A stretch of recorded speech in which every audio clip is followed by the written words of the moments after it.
Hello friends, मैं एक बार फिर आप सभी का आपके अपने यूट्यूब चैनल पर बहुत बहुत स्वागत करता हूं।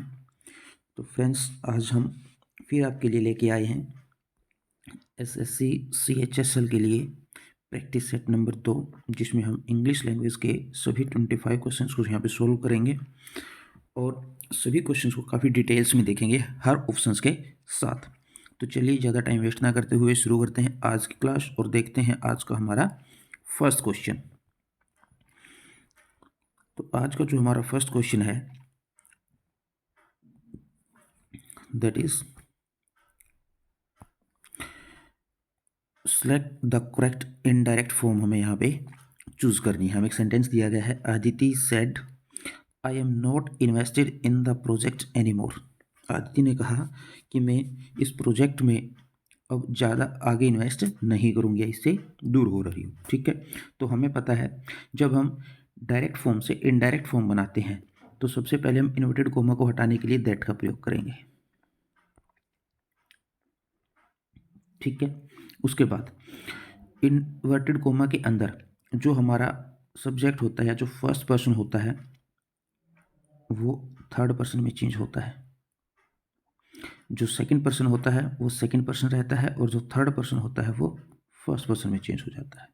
ठीक है, तो यहाँ पे आई क्या है, फर्स्ट पर्सन है, तो ये चेंज हो जाएगा थर्ड पर्सन। ठीक है, उसके बाद जो इज एम आर है वो चेंज हो जाते हैं वोज वर में। किसमें? वोज और वर में। ठीक है, सब्जेक्ट के अकॉर्डिंग। अब यहाँ पे जो फर्स्ट पर्सन है आई, वो चेंज होगा आदिति के अकॉर्डिंग। आदिति क्या है? गर्ल, तो गर्ल के लिए हम क्या यूज करते हैं? सी, और सी के साथ वोज और वर में से क्या यूज करेंगे? Was. She was not invested in the project any more. ठीक है, तो यहाँ पे अगर हम अपना सही ऑप्शन देखें that is option number 4, Aditi said, उसके बाद हमने यूज किया दैट इन्वर्टेड कोमा के लिए, सी आ गया, आई का first person change into third, am की जगह पे आ गया was not invested in the project any more. तो जहाँ पे हमारा जो सही आंसर है that will be option number 4। तो हमारा जो सही इनडायरेक्ट फॉर्म है वो बनेगा Aditi said that she was not invested in the project any more, option number 4। Okay, चलिए let's move to our next question. तो हमारा नेक्स्ट क्वेश्चन है, यहाँ पे हमें क्या करना है, rearrange the parts of the sentence in the correct order. हमें एक सेंटेंस दिया गया है पार्ट्स में, उसका हमें सही फॉर्म पैटर्न सही बनाना है। ठीक है, fish or other potential food that had food item that happen to be floating by the sinking cell is called nematoclocs at night and capture tiny organs like zooplankton. Small corals are the predicted and they extend their tentacles. देखिए, जो इस पर sentence का जो सही pattern है वो हमारा होने वाला है एस आर पी क्यू। जो हमारा सही पैटर्न होने वाला है वो होने वाला है एस आर पी क्यू। तो सबसे पहले crawls are the predators and they extend their tentacles. कि भाई जो मूंगे होते हैं वो क्या होते हैं? जो शिकारी होते हैं। ठीक है, and they extend their tentacles, वो अपने टेंटिकल्स को जाल की तरह आगे फैलाते हैं एट नाइट, रात में, and capture tiny organs like जो प्लैंक्टन एंड स्मॉल फिश। और क्या करते हैं?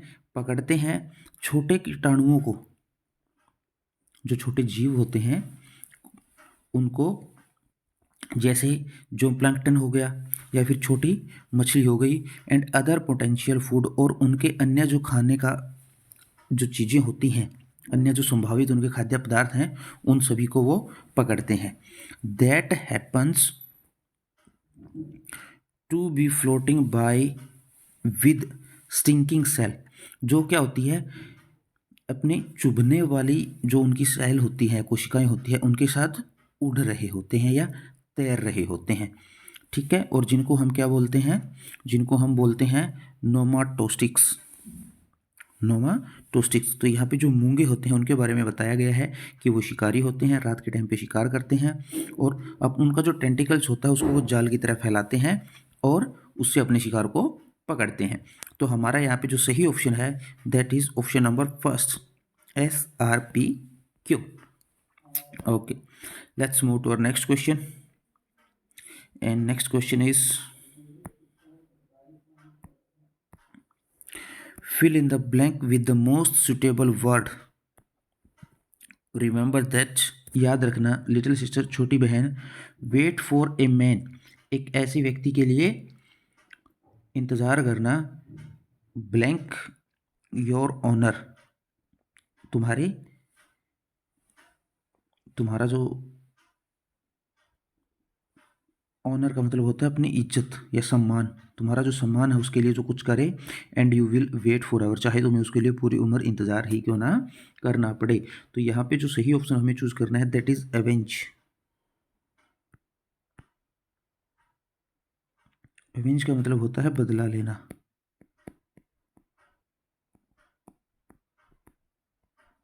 एवेंज का मतलब होता है बदला लेना। रिमेंबर दैट, याद रखना छोटी बहन, wait for a man to avenge your honour, एक ऐसे व्यक्ति के लिए इंतज़ार करो जो तुम्हारे सम्मान का बदला ले सके। जहाँ पे मान लो तुम्हारी कहीं पे कोई बेइज्जती हुई, स, उसके जो बदला लेना है वो बदला ले सके, and you will wait forever, चाहे उसके लिए तुम्हें पूरी उम्र ही इंतज़ार क्यों ना करना पड़े। तो यहाँ पे हमें चूज़ करना है ऑप्शन नंबर 4। सो हमारा आंसर होने वाला है ऑप्शन नंबर 4। ठीक है, अगर हम बात करें अदर ऑप्शंस की, चीयर का मतलब होता है खुश करना, रिपील का मतलब होता है रद्द करना, और कंफर्ट का मतलब होता है आरामदायक। ठीक है, तो हमें यहाँ पे चूज करना है एवेंज। चलिए देखते हैं अपना next question. And next question is improve the underlined part in the sentence, choose no improvement as an answer if sentence is grammatically correct। तो चलिए, हमें यहाँ पे अंडरलाइन सेगमेंट दिया गया है, और हमारा जो अंडरलाइन सेगमेंट है वो है प्रोवाइडेड एजुकेशन एक्ट। ठीक है, ये हमारा अंडरलाइन सेगमेंट है। अगर इसको कोई सब्स्टिट्यूट कर सकता है तो सही है, अगर ये ग्रामेटिकली करेक्ट है तो हमें चूज करना है नो इम्प्रूवमेंट। ठीक, चलिए देखते हैं। The government has been building more schools, जो सरकार है वो क्या कर रही है, और ज़्यादा स्कूल्स बना रही है। टू प्रोवाइडेड एजुकेशन, टू के बाद हमें हमेशा वर्ब की फर्स्ट फॉर्म यूज़ करनी होती है, लेकिन यहाँ पे यूज़ की गई है वर्ब की सेकंड फॉर्म, तो यहीं पर ग्रामेटिकल एरर है। तो यहाँ पे आना चाहिए provide education at, to provide education at the secondary level, पे जो माध्यमिक स्तर है उसके ऊपर शिक्षा प्रदान करने के लिए स्कूल और ज़्यादा स्कूल्स बना रही है, कौन, द गवर्नमेंट। तो यहाँ पे जो ऑप्शन नंबर 4 है that will substitute the underline segment. Provided नहीं आएगा, यहाँ पे आएगा प्रोवाइड, क्योंकि टू के बाद आपको हमेशा first form of verb use करनी होती है। तो हमारा जो सही आंसर यहाँ पे होने वाला है that is option number 4। Okay, चलिए let's move to our next question.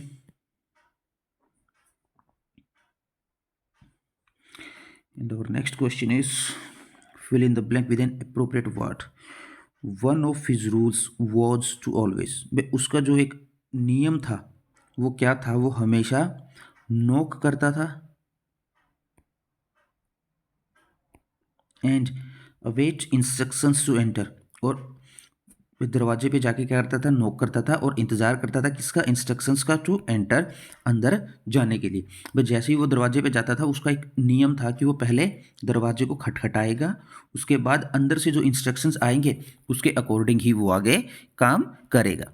ठीक है, तो यहाँ पे हमारा जो सही ऑप्शन है that is option number 4, knock. Knock का मतलब होता है दरवाजे को खटखटाना।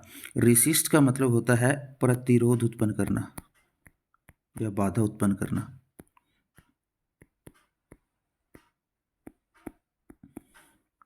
रब का मतलब होता है रगड़ना,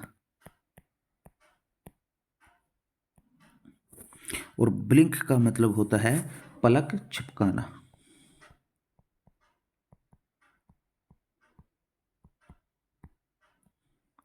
तो सही ऑप्शन जो हमारा यहाँ पे होने वाला है that is knock.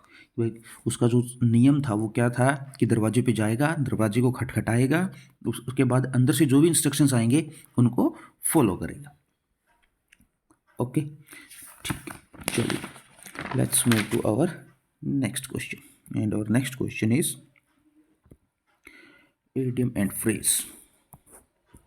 In the following questions, out of the given four alternatives, select the alternative which best express the meaning of idiom and phrase. चलिए देखते हैं।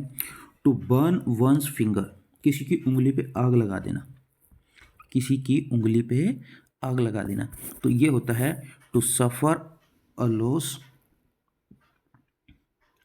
by acting rashly।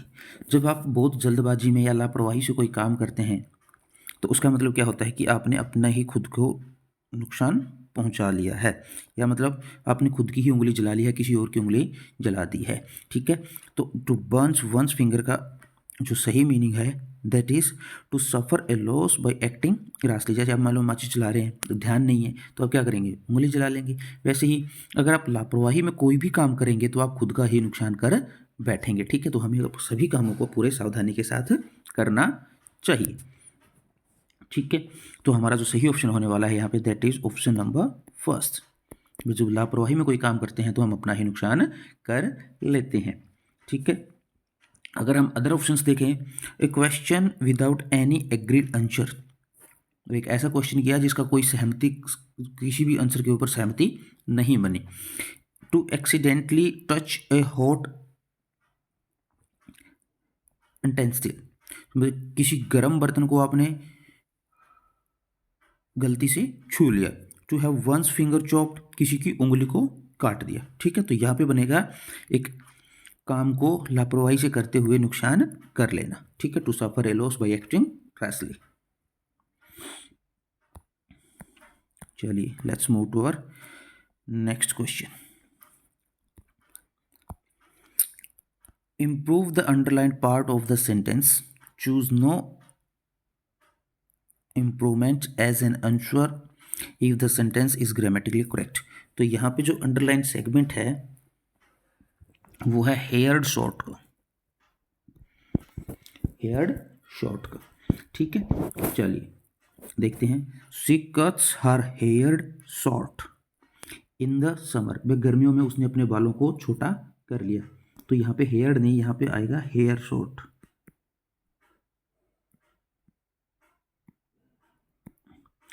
यहाँ पे जो हेयर है वो एज ए वर्ब यूज़ नहीं हुआ है। ठीक है, तो यहाँ पे इसकी सेकंड फॉर्म बनाने की ज़रूरत नहीं है। यहाँ पे हमें सीधा यूज़ करना है हेयर शॉर्ट। तो उसने अपने बालों को क्या कर लिया है, छोटा कर लिया है, किसकी वजह से, गर्मी की वजह से।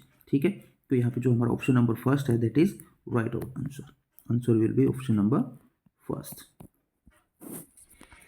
ठीक है, okay let's move to our next question. And next question is select the option that will improve the underlined part of the sentence. In case no improvement needed, select no improvement. चलिए देखते हैं underline segment में क्या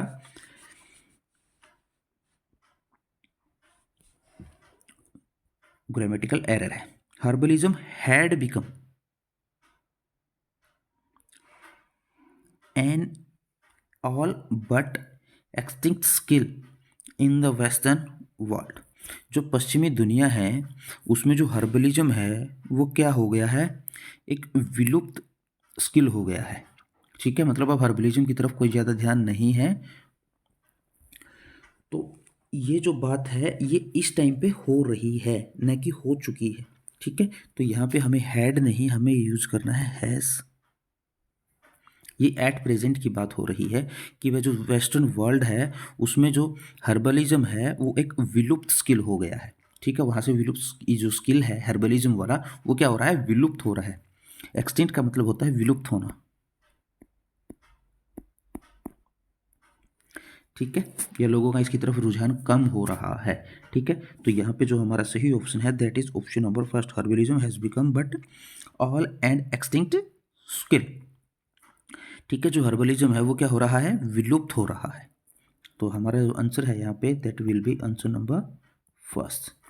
ठीक है, has नहीं, has की जगह पे हमें यूज़ करना है, सॉरी हैड नहीं, उसकी जगह पे हमें यूज़ करना है हैज़, क्योंकि हैड बात करता है पास्ट की, लेकिन ये जो अब बात हो रही है, ये जो स्किल जो विलुप्त हो रहा है वो एट प्रेजेंट हो रहा है। ठीक है, तो इसके लिए हम यूज़ करेंगे प्रेजेंट की हेल्पिंग वर्ब। चलिए,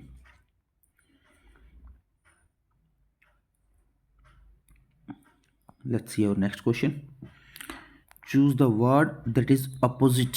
अपोजिट क्या होता है, एकदम उल्टा meaning. In the meaning to the given word, word हमें दिया गया है एसेसरीज। एसेसरीज का मतलब क्या होता है, एसेसरीज का मतलब होता है आवश्यक चीजें या सहायक चीजें।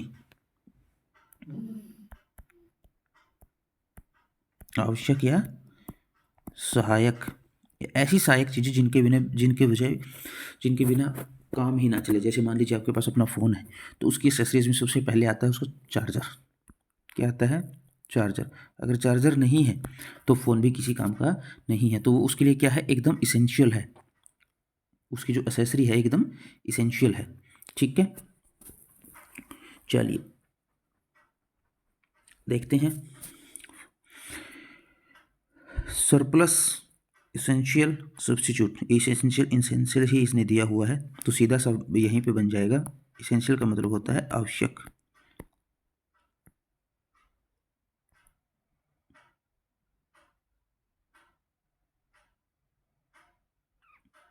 सॉरी, हमें यहाँ पे अपोजिट वर्ड ढूंढना है। हमें यहाँ पे क्या ढूंढना है, अपोजिट वर्ड ढूंढना है, ना कि सेम मीनिंग ढूंढना है।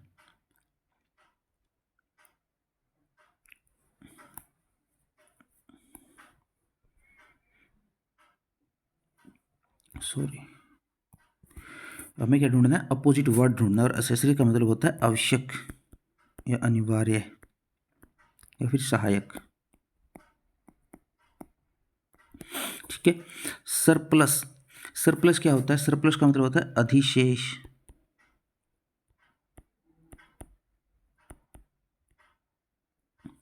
अधिशेष, अधिशेष का मतलब होता है जहां पर कोई चीज की जरूरत नहीं है और वो एक्स्ट्रा हो जाए। ठीक है, इसेंशियल का मतलब होता है आवश्यक। सब्स्टिट्यूट का मतलब होता है किसी का स्थान लेना।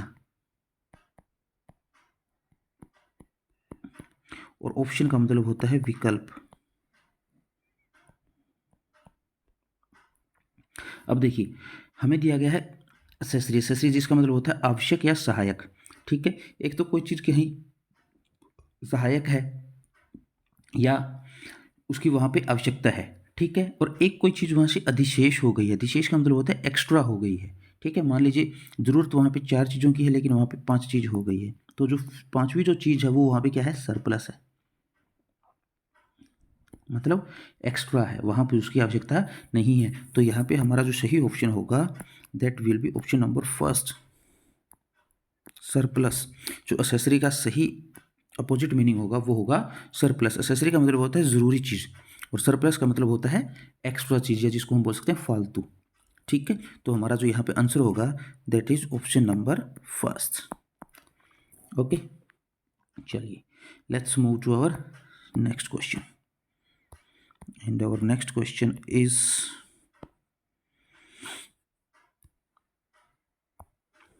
Find the part of the given sentence that has an error. चलिए, सेंटेंस में एरर ढूंढना है। इंडिया हैज़ टर्न्ड, जो इंडिया है वो हो गया है 70 years older as a republic. एक गणतंत्र के रूप में 70 साल पुराना, या उसको 70 साल हो गए हैं गणतंत्र हुए। ठीक है, तो देखिए यहाँ पे जो दिया गया है 70 ईयर्स ओल्ड। देखिए यहाँ पे जो 70 है वो खुद एक प्लूरल है, तो उसके बाद हमें ईयर्स को प्लूरल करने की ज़रूरत नहीं है। अगर हमने ईयर्स को प्लूरल कर दिया तो ये बन जाएगा 70 वर्षों पूर्व। हमें क्या बनाना है, 70 वर्ष पुराना या 70 वर्ष का हो गया है। तो यहाँ पे वर्षों नहीं बनाना, हमें बनाना है सिर्फ वर्ष। तो हमें एस की ज़रूरत नहीं है, हमें यूज़ करना है सिर्फ 70 ईयर ओल्ड। ठीक है, तो यहाँ पे जो ऑप्शन नंबर 4 है, यहाँ पे इसमें ग्रामेटिकल एरर है, यहाँ पे एस की ज़रूरत नहीं है। तो यहाँ पे हमारा आंसर होगा that is option number 4। Okay, let's move to our next question.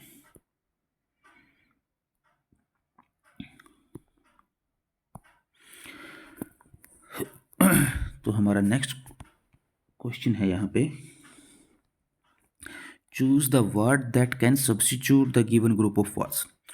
Compulsory enlistment for military services, जो हमारी आर्मी की सर्विसेज है उनके लिए एक अनिवार्य एनलिस्टमेंट, एक ज़रूरी प्रक्रिया, वो उसको हम क्या कहते हैं? उसको हम कहते हैं कॉन्स्क्रिप्शन। उसको हम क्या कहते हैं? कॉन्स्क्रिप्शन। कॉन्स्क्रिप्शन का मतलब होता है भर्ती। मिलिट्री सर्विसेज में अगर आपको जाना है तो उसके लिए आपको एक अनिवार्य प्रक्रिया से गुजरना पड़ता है, और उस अनिवार्य प्रक्रिया को हम कहते हैं भर्ती, जिसमें आपका रिटन एग्जाम होता है, फिजिकल एग्जाम होता है, ठीक है, मेडिकल एग्जाम होता है, उसको हम बोलते हैं कॉन्स्क्रिप्शन। ठीक है, तो यहाँ पे हमारा जो आंसर होगा that is option number first. Compulsory enlistment for military services होती है कॉन्स्क्रिप्शंस। ठीक है, अगर हम बात करें अदर ऑप्शंस की, एबडिकेशन। एबडिकेशन का मतलब होता है त्याग, किसी चीज़ का त्याग करना, किसी चीज़ को छोड़ देना। ठीक है, अर्मामेंट। अर्मामेंट का मतलब होता है आयुध,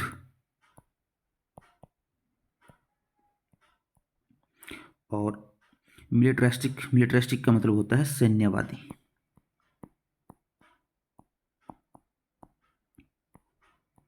तो मिलिट्री सर्विसेज में जाने के लिए आपको किससे गुजरना पड़ता है? भर्ती से, conscription. So answer will be option number first. चलिए, let's move to our next question, and our next question is choose the option that is correct passive form of the sentence. चलिए, पैसिव फॉर्म हमें यहाँ पे बनानी है। The culture was losing its meaning. देखिए, जब हम एक्टिव से पैसिव बनाते हैं तो हमें पता है हमें उसमें क्या क्या चेंज करना होता है। हमें उसमें चेंज करना होता है सब्जेक्ट को ऑब्जेक्ट को में, ऑब्जेक्ट को सब्जेक्ट्स में। ठीक है, उसके बाद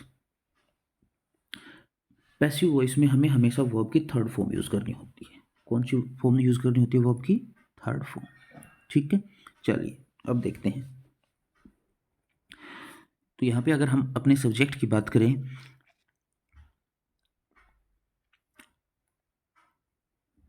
या हमारे ऑब्जेक्ट की बात करें, वो है इट्स मीनिंग।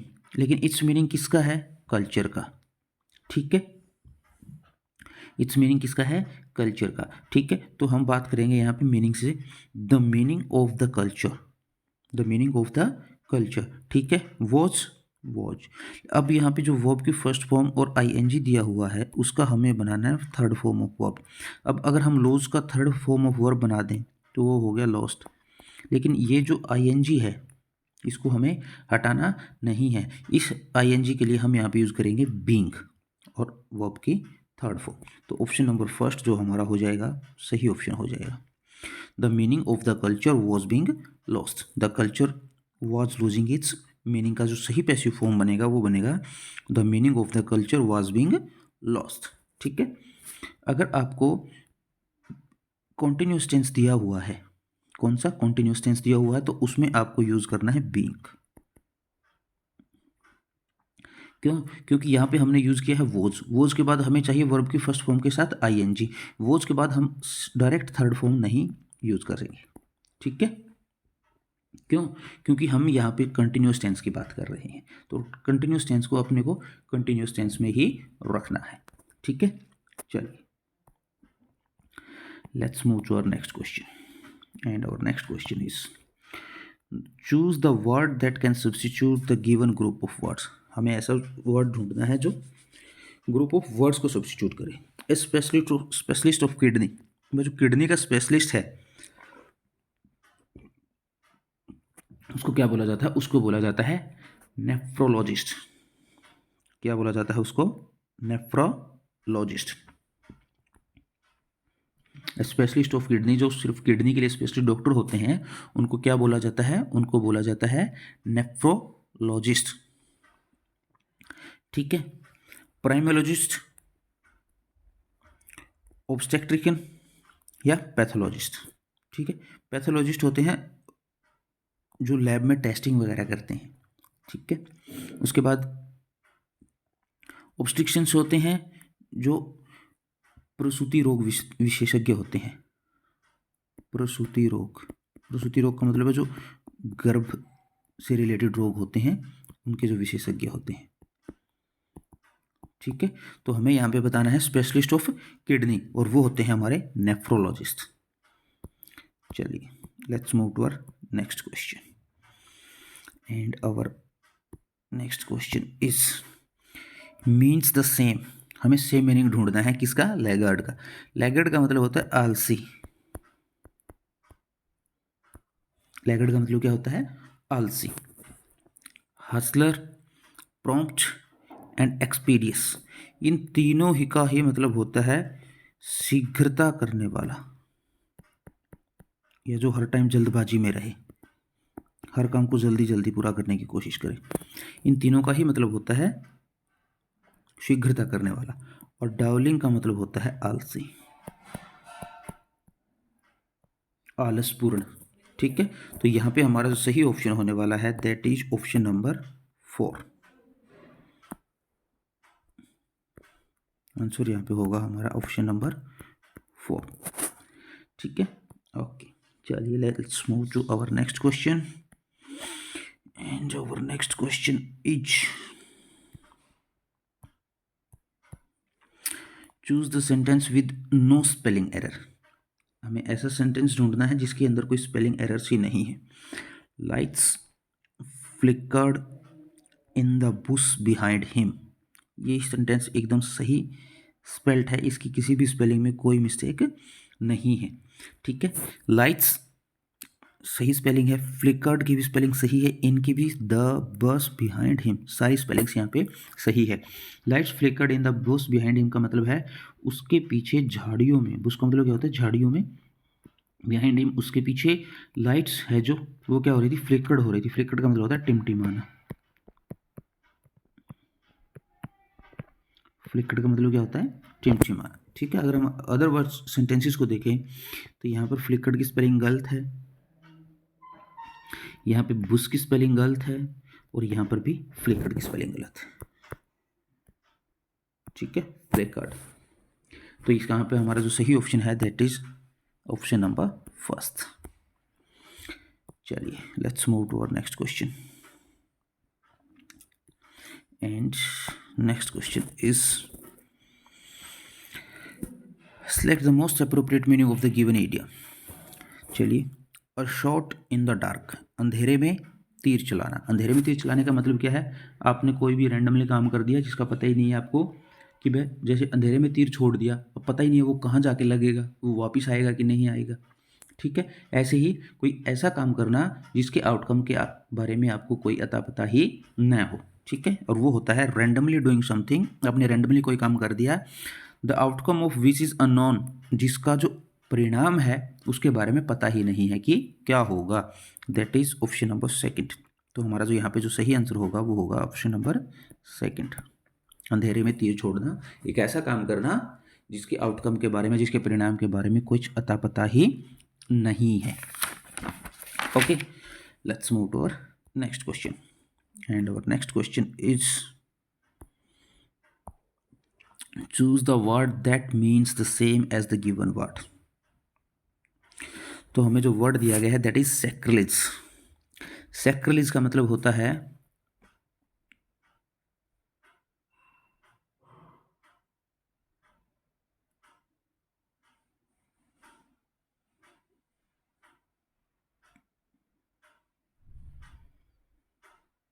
सैक्रिलेज का मतलब होता है किसी की बुराई करना, किसी की बुराई करना या निंदा करना।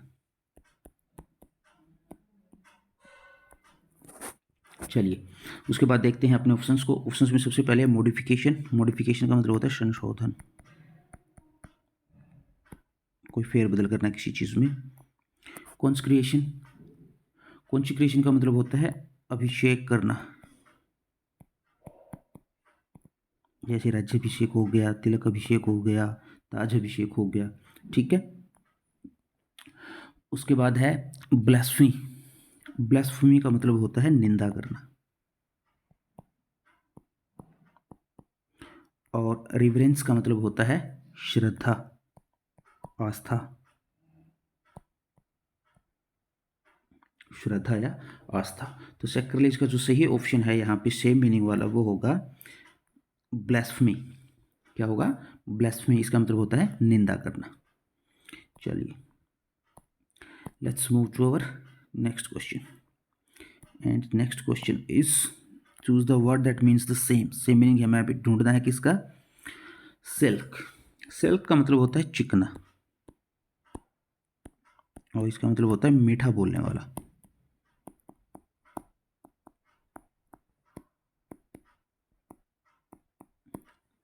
मीठा बोलने वाला, that is slippery.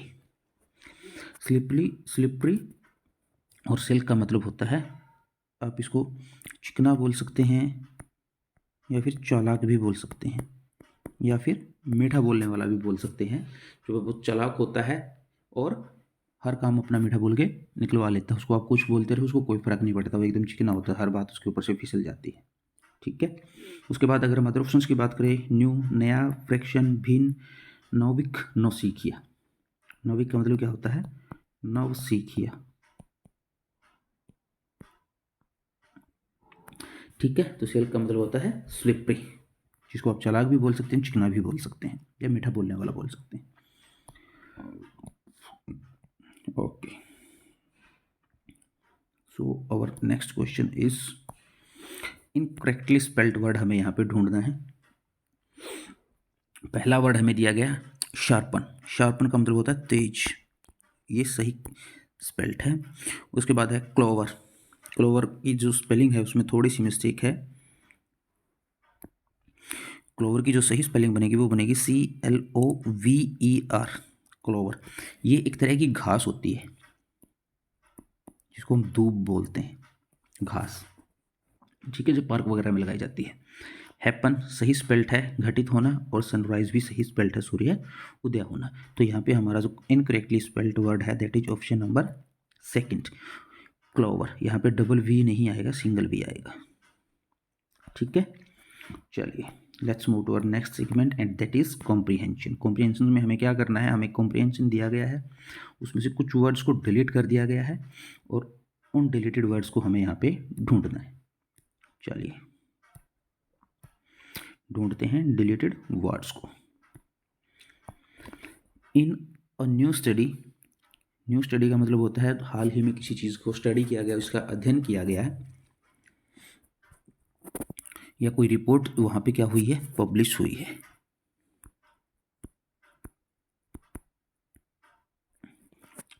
Publish in nature human behaviour, वह जो प्राकृतिक और मानव बिहेवियर की कोई रिपोर्ट है वो क्या हुई है? पब्लिश हुई है। We have now shown that, हमें है पता चला है कि इन 2021 में जो लाइफ एक्सपेक्टेंसी है, जीवन प्रत्याशा है,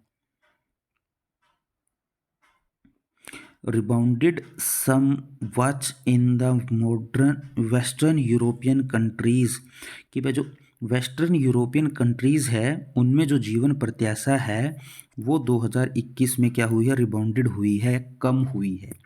ठीक है।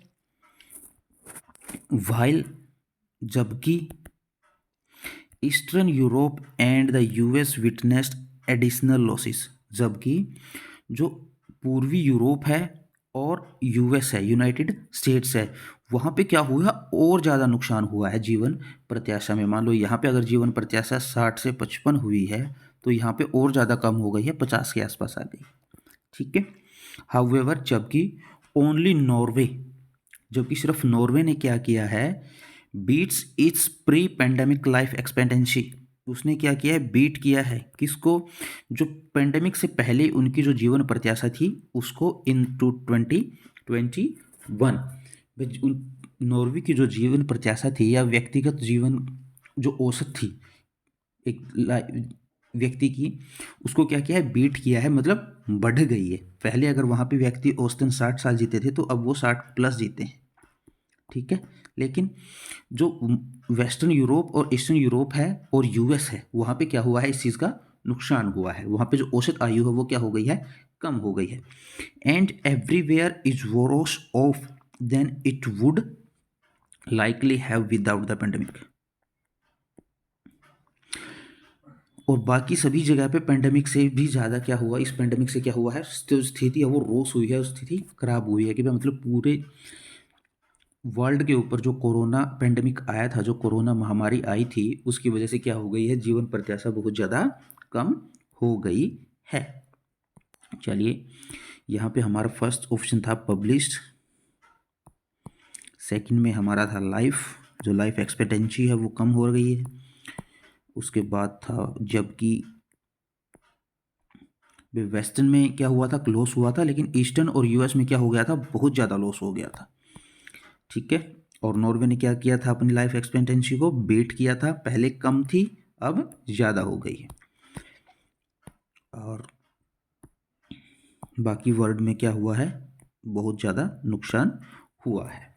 तो फ्रेंड्स, आज की वीडियो में हमने इंग्लिश लैंग्वेज के सभी 25 क्वेश्चंस को सॉल्व यहाँ पे किया है। आशा करते हैं आज की वीडियो आपको पसंद आई होगी, सॉल्यूशन भी आपको अच्छा लगा होगा।